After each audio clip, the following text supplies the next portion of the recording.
प्यार में पागल काफी लोग देखे लेकिन इनके जैसा नहीं।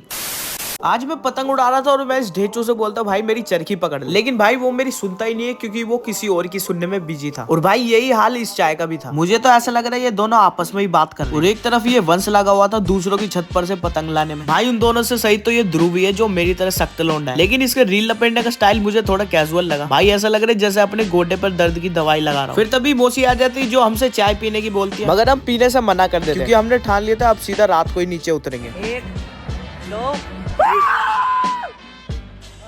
हंसदे चेहरे का मतलब ये नहीं होता कि और अपनी बेइज्जती करवाने के बाद ये केसू दोबारा से लग जाता है फोन में। और यही हाल दोबारा से इस चाय का भी था। और ये प्लेन देखो ऐसा लग रहा है किसी के घर में घुसेगा। अरे घुस गया भाई। और जैसी रात होती है हम अपनी सारी चरखियां उतार कर नीचे ले आते हैं। और ये केसू लगा हुआ था गेट पर चढ़ के पतंग उतारने कि तभी मौसा जी आ जाता है और बोलते चलो पतंग लेने चलते हैं। फिर हम सारे बच्चे गाड़ियों में भेड़ बकरी की तरह भर जाते हैं और चल देते पतंग लेने के लिए केसू की दोस्त की शॉप पर, क्योंकि उसने बोला मेरे दोस्त की शॉप पे बढ़िया रेट लगा देगा। मगर तभी ये ध्रुव बोल देता है भाई किस घटिया शॉप पर ले आया, जिसके बाद केसू को गुस्सा आ जाता है। तो फिर इन दोनों भाइयों में लड़ाई हो जाती है। और थोड़ी दूर चलने के बाद हमें दूसरी शॉप दिखती है जहाँ पर हम दोबारा से अपनी गाड़ी रोकते हैं और चेक करते हैं मांझा, जो कि हमको पसंद भी आ जाता है। फिर हम चरखियों के साथ काफी सारी गड्डी पतंगों की भी ले लेते हैं और दोबारा से आ जाते हैं अपने घर की तरफ और लाकर अपनी पतंगों को भी बैट पर सजा देते हैं। जिसके बाद बोसी हम सबके लिए गर्मा गर्म खाना ले आती है और हाँ मक्खन भी, जिसको हम खाकर आराम से सो जाते हैं। मगर चाय और ढेंचू दोबारा से लग जाते हैं अपनी बंदी से बात करने में। भाई अब मुझे शक नहीं पूरा यकीन हो गया कि ये एक लड़की है जो इन दोनों को एक साथ पागल बना रही है।